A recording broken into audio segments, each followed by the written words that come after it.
Guys. Good evening.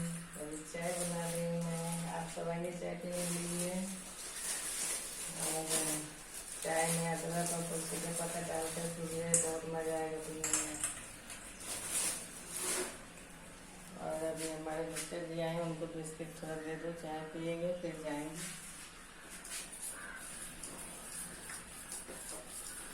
चाय हमारा हो गया